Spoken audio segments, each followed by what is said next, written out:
Assalamualaikum warahmatullahi wabarakatuh. Alhamdulillahilladzi ja'alana wa iyyakum fi syahri Syawal wa huwallazi ja'ala sahla illa ma ja'altahu sahla wa huwallazi ja'ala sa'ba idza syi'ta sahla wa huwallazi anzalana as-sakinata fi qulubina wa huwallazi ja'alana wa baladina Indonesia baldatan aminatan baldatan fi siratal mustaqim wa huwallazi sakhkhara lana hadza wa ma kunna linahtadiya laula an hadanallah. Pemirsa TV Muhammadiyah yang dirahmati dan diberkahi oleh Allah Subhanahu wa taala. Kita tentunya mengetahui bahwasannya pada bulan April ini, di awal-awal bulan April ini, Fatwa Ulama Dunia atau IUMS. IUMS ini adalah International Union ya, of Muslim Scholars atau singkatannya IUMS. Yang mana tentunya IUMS ini adalah sebuah persatuan ulama-ulama dan cendekiawan internasional yang diwadahi dalam sebuah wadah IUMS pada awal April yang lalu telah mengeluarkan 15 poin fatwa ulama dunia, yang mana intinya adalah menyerukan jihad melawan Israel ya. Menyerukan jihad melawan Israel. Tentunya kenapa jamaah sekalian, kenapa 15 poin ini patut kita apresiasi, patut kita teladani dan mesti kita amalkan. Karena 15 poin rekomendasi ini adalah 15 poin yang sangat-sangat bagus. 15 poin yang mana telah dirumuskan oleh para pakar ulama, para cendekiawan muslim di seluruh dunia. Yang mana para ulama, para cendekiawan di seluruh dunia memberi kita sebuah wejangan, amanah besar dengan 15 poinnya. Adapun 15 poin yang dimaksud yakni sebagaimana berikut. Pertama, kewajiban jihad melawan Israel. Masya Allah. Jadi jamaah sekalian, poin pertama ini poin yang paling berat. Wajib jihad melawan Israel. Tapi jamaah sekalian ya, harus memahami kata jihad ya, itu bukan hanya dengan makna hakiki, tapi makna hakiki juga, makna majazi juga. Berarti kalau jihad dalam makna hakiki yakni adalah peperangan, memerangi. Sedangkan jihad dalam bingkai makna majazi adalah banyak bentuknya. Misalnya memberikan bantuan kemanusiaan kepada rakyat Palestina. Bantuan kemanusiaan ini sudah dilakukan oleh presiden-presiden kita sebelumnya. Baik dari Presiden Susilo Bambang Yudhoyono, kemudian Presiden Joko Widodo, kemudian begitu pula Presiden Prabowo Subianto. Atau bisa dalam bentuk dalam bentuk jihad ini bisa dalam bentuk-bentuk yang lain. Misalnya apa? Seperti kita, Indonesia mendirikan rumah sakit di Gaza. Muhammadiyah mendirikan lembaga pendidikan di Gaza, Palestina. Nah, ini juga salah satu bentuk jihad melawan Israel laknatullah. Jadi jamaah sekalian, kita jangan terlalu menyempitkan makna jihad hanya sekedar peperangan. Jadi kita sekarang kita harus mengakui lah, kita jangan menafikan kalau kita belum mampu berperang dengan mereka. Belum. Kalau kita, semangat kita, keberanian kita, Ustadz yakin 1.000.000% siapa sih yang nggak berani? Siapa sih yang takut melawan Israel? Semua orang di sini pasti berani. Seluruh warga Indonesia bahkan siap menumpahkan nyawanya untuk Palestina. Tapi nggak cukup hanya keberanian jamaah sekalian. Nggak cukup ya jamaah sekalian. Hanya sebatas mental berani, siap mati. Tidak cukup. Harus pula menggunakan strategi as-siyasah. Harus pula mempertimbangkan aspek-aspek lainnya. Misalnya alat tempur, kesediaan, infanteri, misalnya, dan sebagainya, alutsista yang memang kita butuhkan. Atau bahkan kita juga sebenarnya memerlukan nuklir untuk melawan mereka. Karena bisa dikatakan ketika nanti terjadi perang dunia ketiga, jamaah sekalian, itu tidak lagi jamaah sekalian perang tembak-tembakan. Sudah tidak lagi jamaah sekalian perang tank-tankan. Dan sudah tidak lagi jamaah sekalian perang pakai rudal-rudal biasa. Tentunya nanti perang dunia yang ketiga adalah perang bom atom, perang nuklir jamaah sekalian. Makanya ketika Donald Trump mulai memimpin Amerika Serikat, apa yang diserukan oleh Presiden Prancis? Presiden Prancis Macron menyatakan kita harus siap untuk perang nuklir. Itu yang disampaikan oleh Presiden Prancis Macron. Untuk itu jemaah sekalian, untuk saat ini jihad yang mampu kita laksanakan adalah jihad dengan mal, dengan harta benda.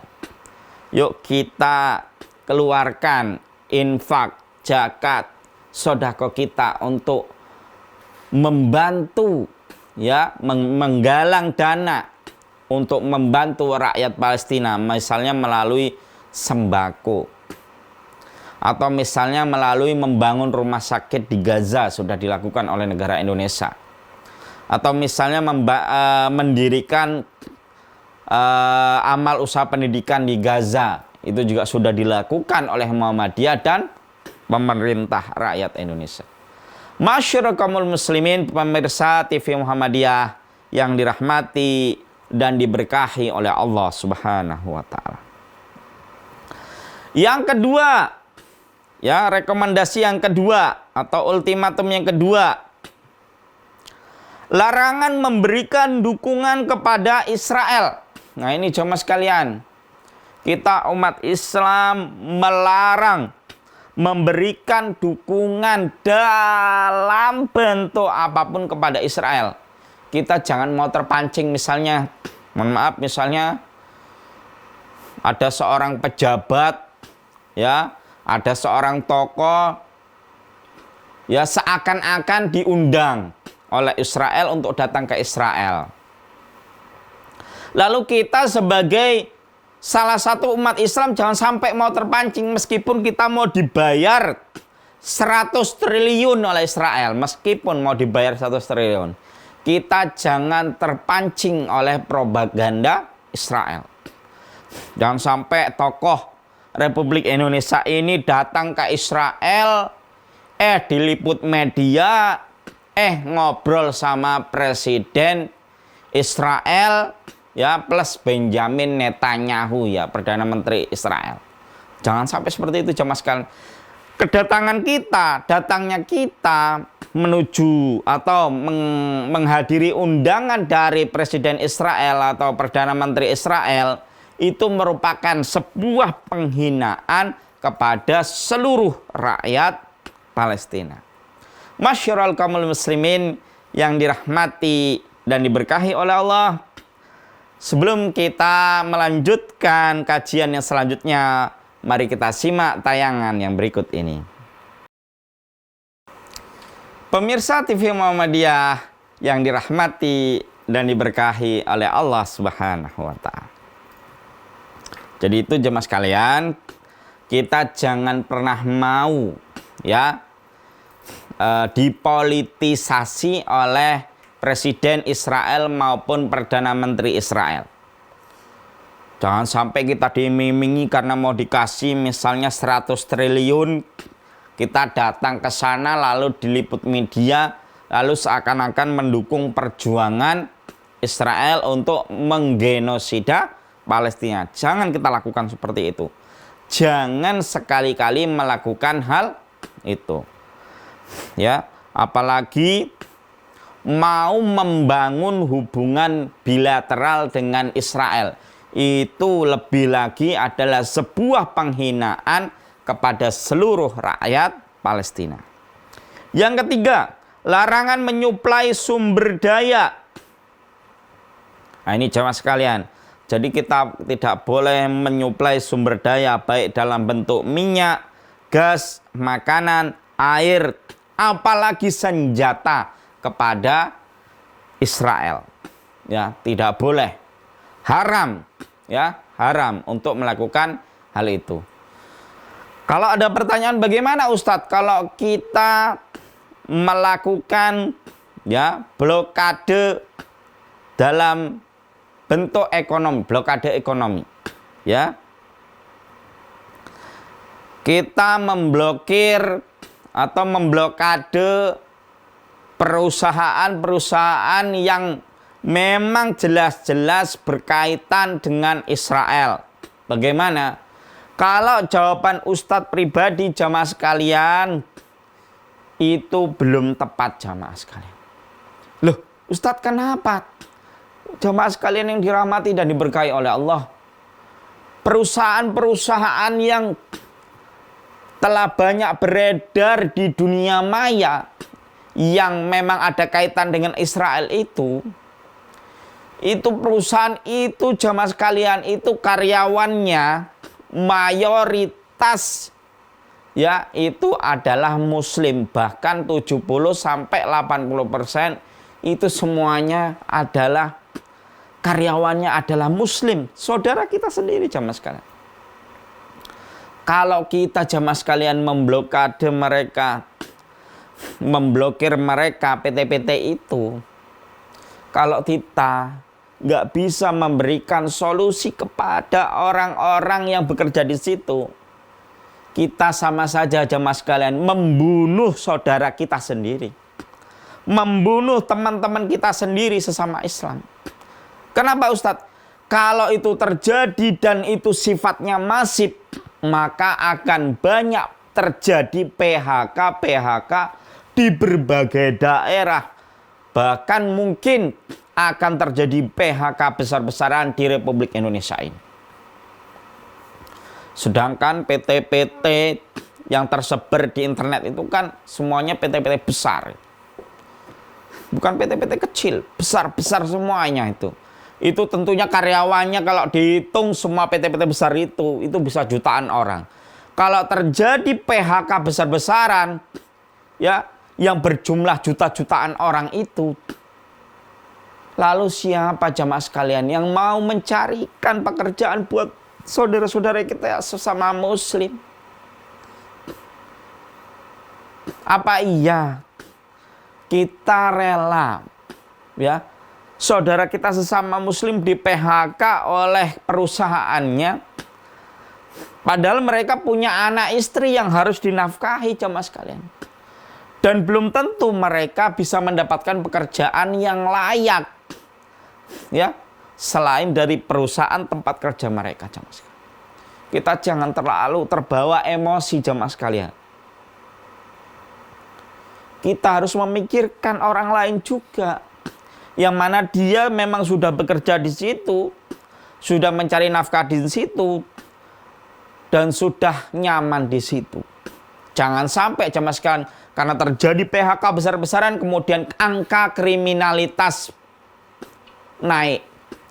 Ya, karena mereka udah di PHK, karena mereka sudah nggak dapat kerja, sudah ngelamar sini sana nggak diterima pekerjaannya, sehingga mereka melakukan tindakan kriminalitas, merampok, menjambret, membunuh, ya, dan sebagainya. Sehingga nanti malah secara tidak langsung akan menimbulkan mudorot yang lebih besar jamaah sekalian. Oleh karena itu dalam kaidah usul fiqh, darul mafasidi muqaddamun ala jalbil masoleh. Menolak mafsadat itu harus didahulukan daripada, ya, mengambil maslahat. Ya, daripada mengambil maslahat. Jamaah sekalian yang dirahmati dan diberkahi oleh Allah, sebenarnya ada satu solusi. Kalau kita memang benar-benar pengen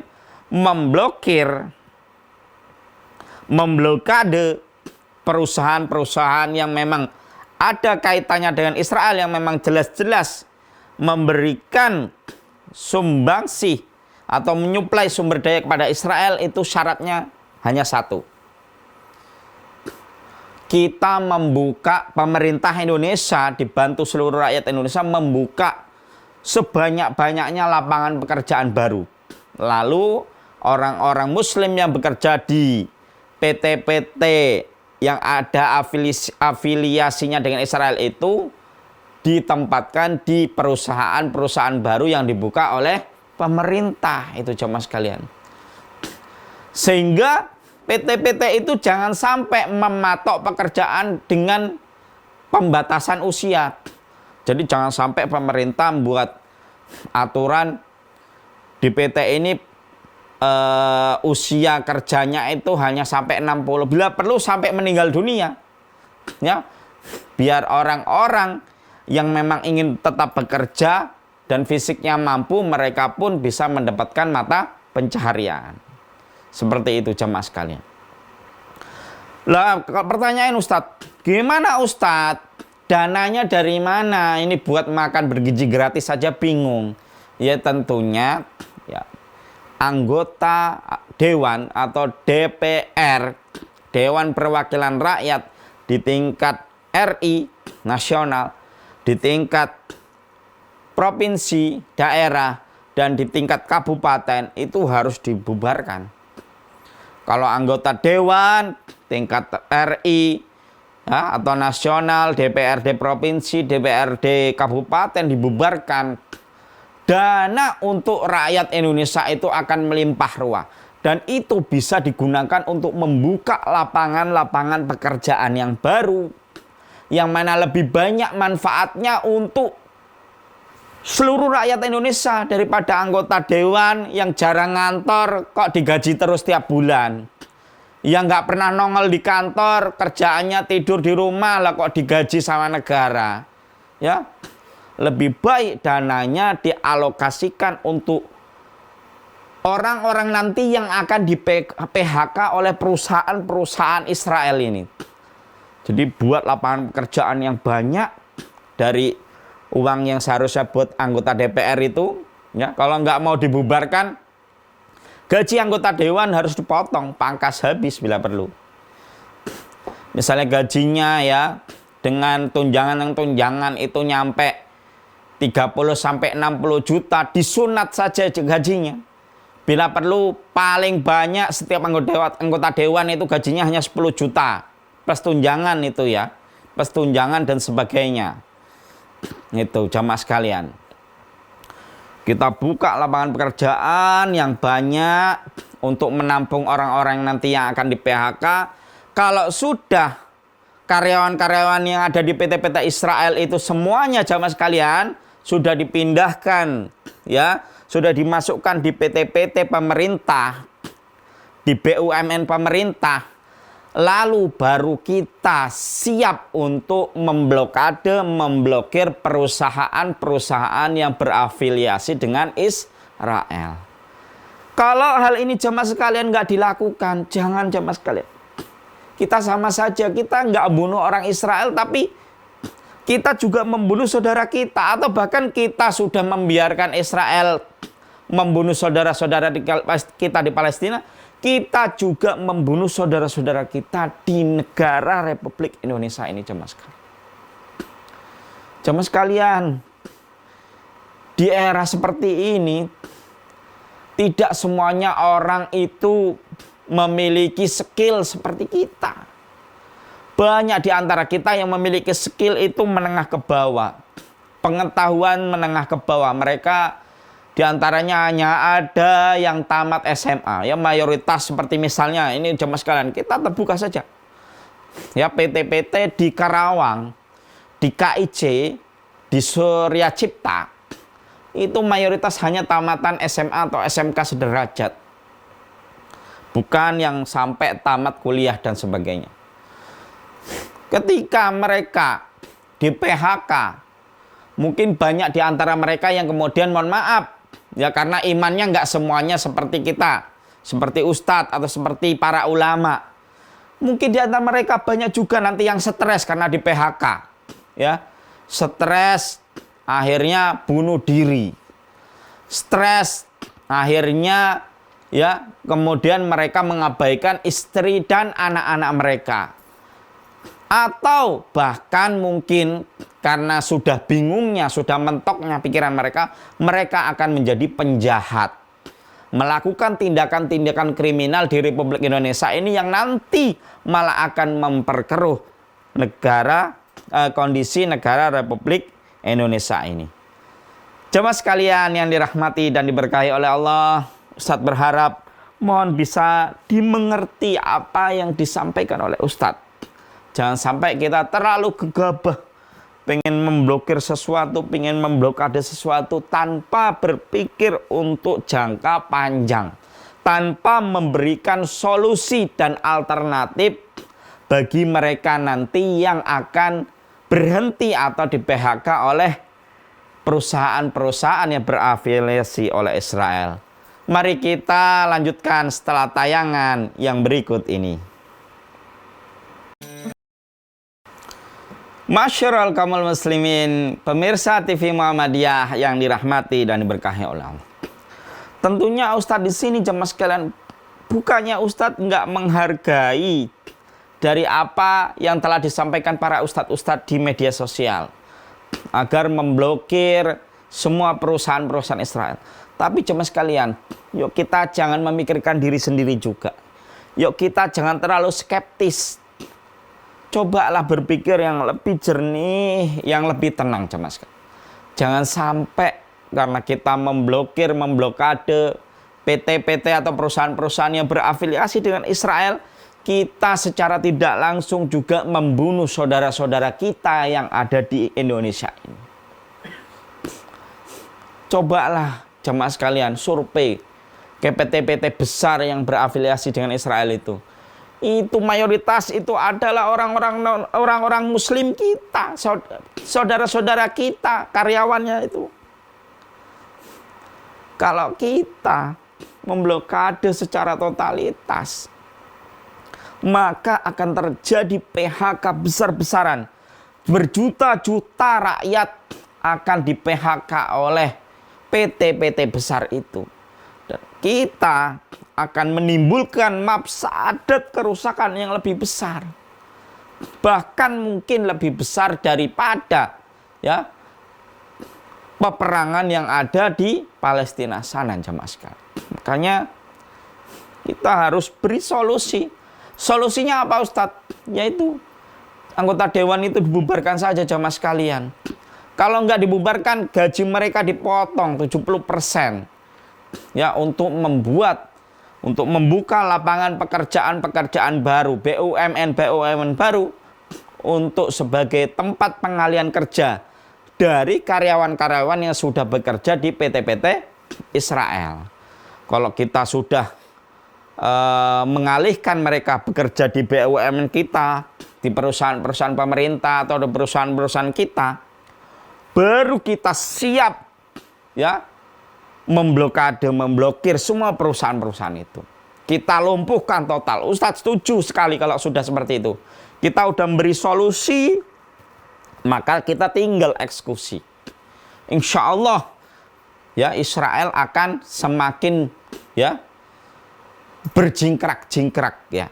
Dalam arti berjingkrak-jingkrak, menangis-nangis ya, karena kita telah memblokir perusahaan-perusahaan besar mereka di Republik Indonesia ini.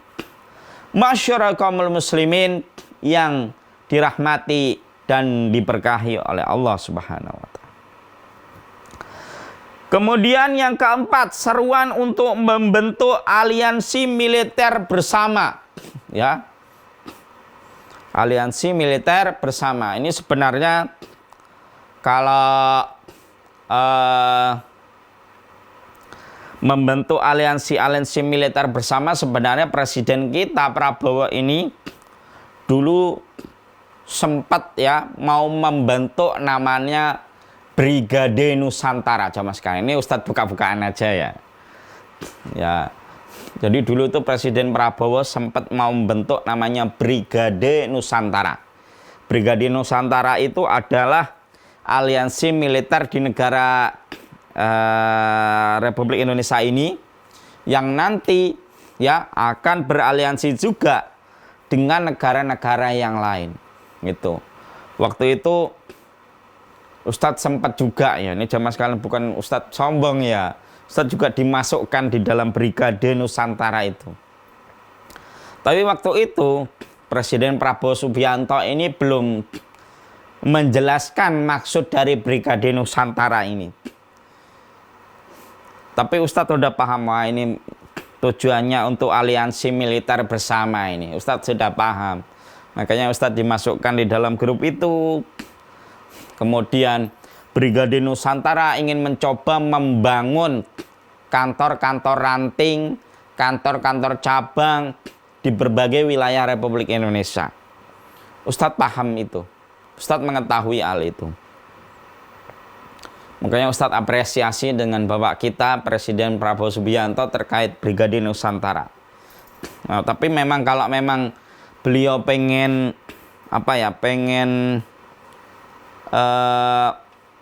konsisten ya, memang niatnya memang benar-benar kuat, ya silakan bangunlah Brigade Nusantara itu di berbagai wilayah Republik Indonesia. Di tingkat desa atau ranting silakan dibangun.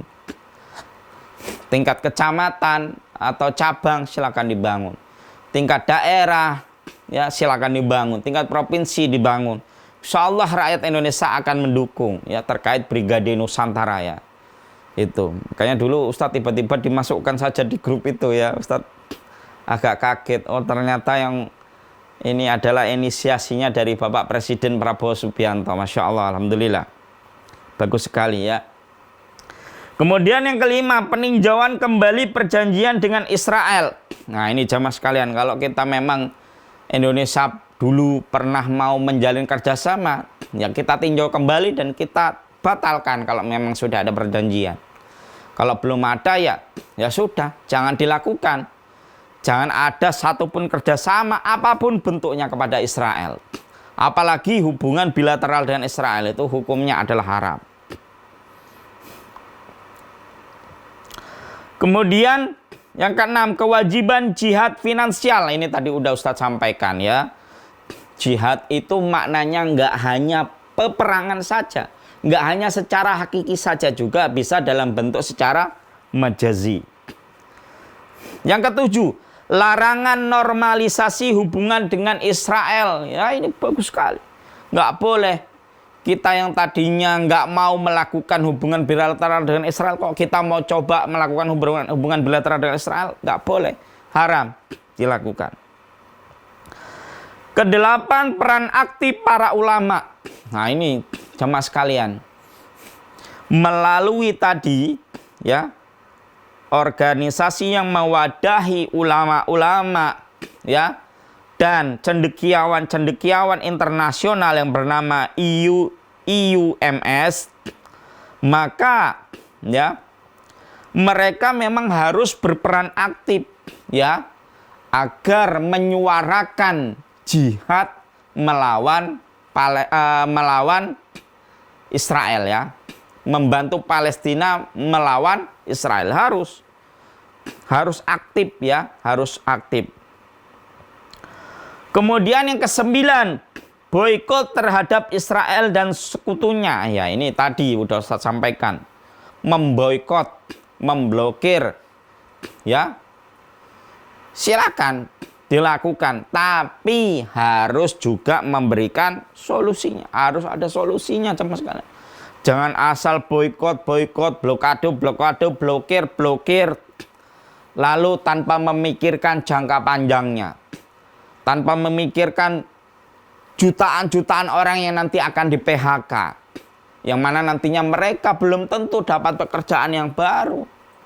Malah mungkin nanti akan ya, mereka akan menjadi manusia-manusia yang kejam. Ya karena mereka berpikir, wow ini gara-gara orang Islam sendiri, ini gara-gara saudara saya sendiri, saya di PHK ini. Saya udah lamar sana lamar sini pekerjaan tapi nggak diterima, ya sudah. Saya jadi bandit saja saya ngerampok saja di sana. Saya bunuh orang saja, saya begal saja. Karena saya udah lamar kerja sana sini nggak diterima. Seperti itu jemaah sekalian. Jangan kita hanya bisa memboikot tanpa memberi mereka solusi.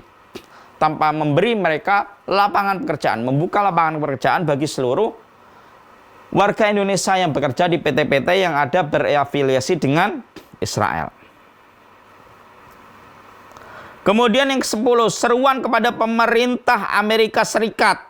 Ya, yakni kepada Donald Trump untuk mengingatkan janji-janji mereka terkait perdamaian di Gaza dan mendesak mereka untuk memenuhi komitmen tersebut. Ini juga harus dilakukan. Ya, bila perlu presiden-presiden yang berada di seluruh negara Islam, ya seperti Indonesia, Malaysia, ya kemudian Arab Saudi, Qatar, Uni Emirat Arab, Sudan, Yaman, Mesir, Damaskus, Suriah, ya Kuwait, Afghanistan, Irak, Iran dan seterusnya semuanya. Ya, yang mana tidak bisa Ustadz sebutkan semuanya satu persatu. Bila perlu presiden-presiden itu mendatangi secara bersama-sama Presiden Donald Trump, tekan Presiden Donald Trump. Datangi, mana janji Anda untuk memberikan kedamaian ya kepada rakyat Palestina. Kalau memang Anda dulu berjanji agar memberikan kedamaian kepada Palestina untuk mengakhiri perang antara Israel dengan Palestina untuk selama-lamanya, ya buktikan. Kalau tidak, bila perlu jemaah sekalian lakukan kecaman. Kalau tidak, kami siap berperang dengan Anda, seperti itu. Sampaikan itu kepada Presiden Amerika Serikat Donald Trump. Masyarul kaumul muslimin yang dirahmati dan diberkahi oleh Allah. 11, lanjutan boikot terhadap perusahaan pendukung Israel. Ini tadi sudah. 12, dukungan kemanusiaan untuk Gaza. Ya benar ini tadi ya. Kita harus mengalokasikan sembako, obat-obatan, ya, dan sebagainya. Kemudian 13, pentingnya persatuan umat Islam. Nah, ini coba sekali yang harus penting. Presiden-presiden negara-negara Islam harus bersatu. Seluruh rakyat, seluruh umat Islam di berbagai belahan dunia, di berbagai negara juga harus bersatu. Dan seluruhnya harus juga melakukan siasat. Jadi kalau kita mau mengadakan perang jamaah sekalian, kita harus bersiasat, memakai strategi. Jangan asal perang-perang saja, jamaah sekalian. Untuk itu jamaah sekalian, kita doakan semoga seluruh umat Islam yang ada di Indonesia, yang ada di seluruh negara yang ada di belahan dunia ini bisa bersatu atas seizin Allah Subhanahu wa ta'ala. Amin, amin ya Allah ya Rabbal Alamin. Mari kita lanjutkan setelah tayangan yang berikut ini. Masyarul kaum muslimin yang dirahmati dan diberkahi oleh Allah Subhanahu wa ta'ala. Kemudian yang ke-14, doa untuk Gaza. Jamaah sekalian, mulai sekarang, mulai saat ini, ketika mendengar ceramah Ustadz ini, tolong Ustadz sampaikan, Ustadz harapkan. Setiap habis sholat 5 waktu, setiap saat, setiap selalu, kita mesti mendoakan saudara-saudara kita di Palestina. Kita harus selalu dan terus-menerus mendoakan saudara kita di Palestina. Semoga Allah memberikan bantuan bala tentaranya melalui para malaikat-malaikatnya. Semoga Allah bisa menyatukan hati-hati kita sesama muslim yang berada di berbagai belahan dunia ini. Semoga Allah menautkan hati kita dengan hati-hati saudara kita sesama muslim yang bertempat tinggal di berbagai negara yang ada di seluruh dunia. Kita doakan. Misalnya lewat kunut nazilah, silahkan. Lewat kunut subuh yang memang terbiasa kunut subuh, silahkan. Nggak apa-apa kunut subuh. Ustadz nggak menyampaikan itu bid'ah, nggak ada dasarnya. Nggak, silakan. Bagi yang meyakini kunut subuh, silakan. Kunut subuh, ya Allah, bantulah saudara kami di Palestina, ya Allah. Atau melalui hal-hal yang lain, jemaah sekalian.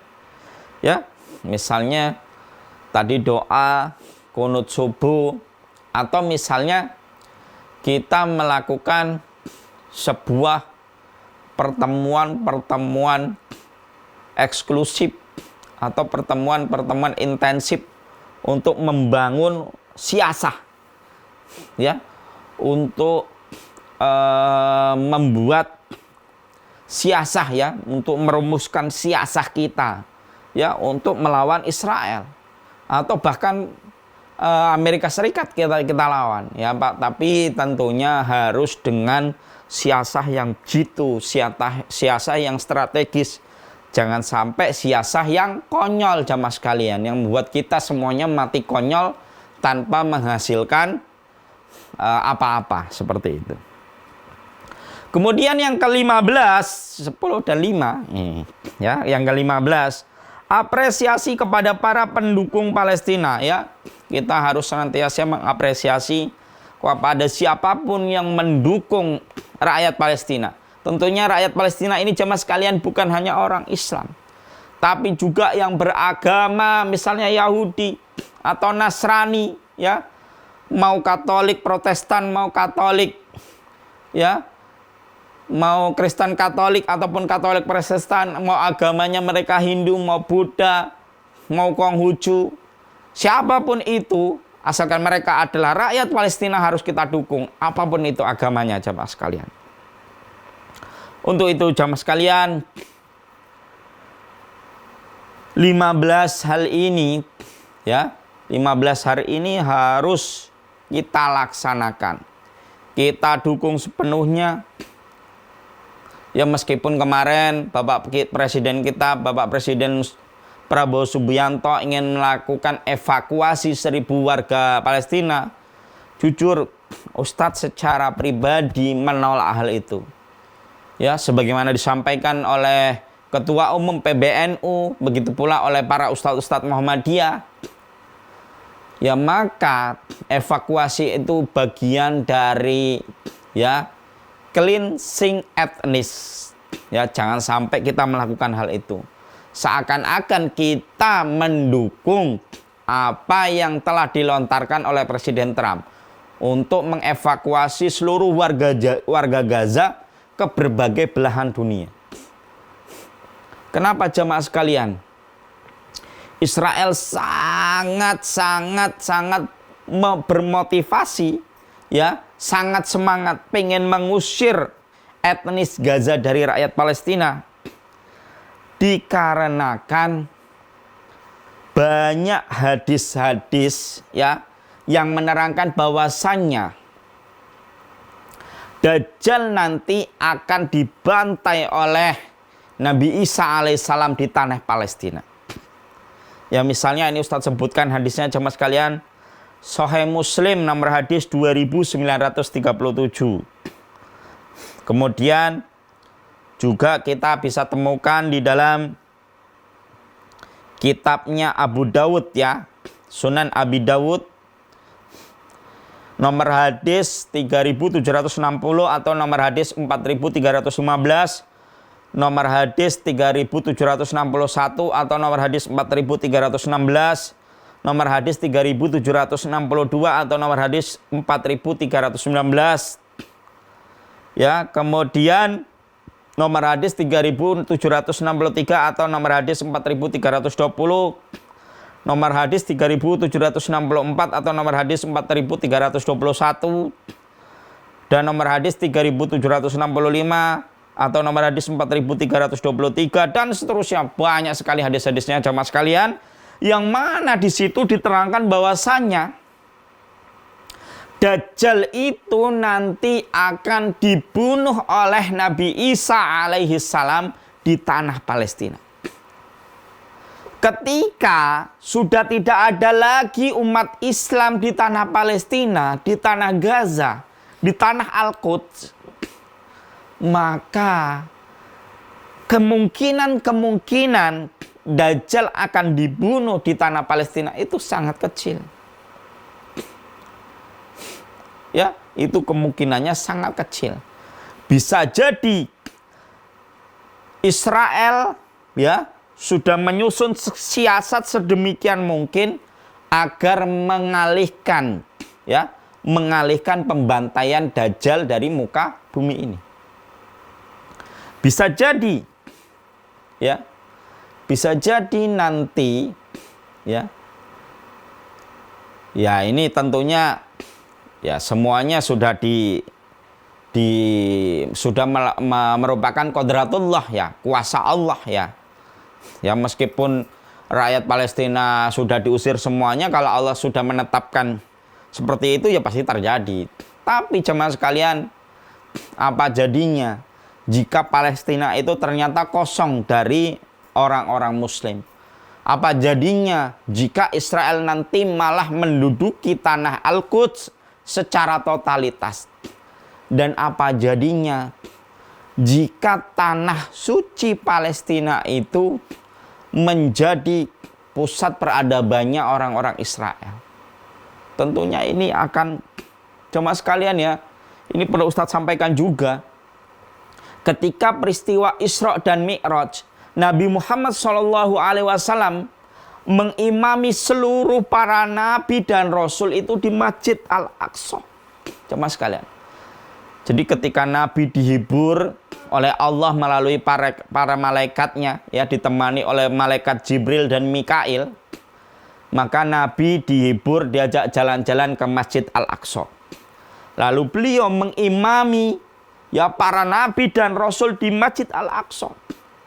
Jamaah sekalian, mana ada di muka bumi ini tanah di situ buat sholat seluruh nabi dan rasul di muka bumi? Nggak ada. Bahkan Madinah pun, kota suci yang nanti tidak akan dimasuki oleh Dajjal, tidak menjadi tempat berkumpulnya sholatnya para seluruh nabi dan rasul. Hanya Masjid Al-Aqsa menjadi tempat sholatnya seluruh nabi dan rasul yang diimami oleh Rasul Muhammad Sallallahu Alaihi Wasallam. Itu menurut Ustadz jamaah sekalian, motifnya Israel ingin melakukan cleansing ya etnis Gaza dari tanah Palestina, dari negara Palestina adalah biar tidak terjadi ya pembantaian ya Dajjal ya. Nah, Dajjal yang dibantai oleh Nabi Isa alaihissalam di tanah Palestina. Jadi mereka melakukan inisiasi seperti itu. Begitu pula sekarang kan jamaah sekalian, orang-orang Israel banyak menanam pohon gorkot, yang mana nanti mereka bisa bersembunyi di dalam pohon itu, agar mereka bisa terbebas dari pembantaian ya oleh Imam Mahdi jamaah sekalian ya. Itulah di antara alasan-alasan mereka, motif-motif mereka melakukan cleansing etnis Gaza. Itu jamaah sekalian, membersihkan etnis Gaza dari negeri Palestina, dari tanah Palestina, membangun banyak pohon gorkot, ya, menanam banyak pohon gorkot, kemudian berusaha untuk ya menghindarkan ya pembantaian ya Dajjal yang mana nanti akan dibantai oleh Nabi Isa alaihissalam. Untuk khulasah kesimpulan kajian kita jamaah yang dirahmati dan diberkahi oleh Allah pada hari ini, Ustadz kalau banyak kata-kata yang salah tadi, misalnya kata-katanya nyelimpet, nyeliwer atau keceplosan, ya inilah Ustadz selaku manusia yang ya tempatnya salah dan hilaf jamaah sekalian. Ustadz mohon maaf ya. Kemudian yang kedua, Ustadz bukan tidak mendukung boikot PT-PT Israel, tapi kita harus beri solusi juga jamaah sekalian. Jangan hanya boikot tanpa ada solusi, karena nanti bisa akan ada PHK besar-besaran, jutaan masyarakat Indonesia, masyarakat Muslim Indonesia yang di PHK oleh PT-PT Israel. Namun kita tidak siap membuka lapangan baru untuk mereka. Ya jamaah sekalian, kalau memang kita memang benar-benar berniat seperti itu, kita harus dukung. Bila perlu anggota dewan dibubarkan semuanya. DPR RI, DPRD provinsi, DPRD kabupaten bubarkan. Dananya buat membangun perusahaan-perusahaan BUMN yang baru untuk menampung orang-orang Islam yang bekerja di PT-PT besar yang berafiliasi dengan Israel. Kalau enggak, potong gajinya seluruh anggota dewan itu. Bila perlu sisakan 10 juta ya, termasuk tunjangan-tunjangan ya, karena dia mohon maaf jamaah sekalian ya, kerjanya enggak kelihatan ya. Kalau serius banget, kalau memang ada kepentingan banget, buat undang-undang aja sehari selesai. Kalau lagi enggak serius ya, buat undang-undang sampai setahun aja nggak selesai-selesai jamaah sekalian ya. Gimana ini? Nggak kerja juga digaji negara, kerja digaji negara, ini nauzubillah jamaah sekalian. Itu ya jamaah sekalian, mohon maaf yang sebesar-besarnya apabila banyak kata-kata yang salah dari Ustadz. Namun ini demi kebaikan kita bersama. Semoga apa yang Ustadz sampaikan bermanfaat bagi jamaah sekalian. Nasrum minallahi wa fathun qarib wa basyiril mu'minin. Assalamualaikum warahmatullahi wabarakatuh.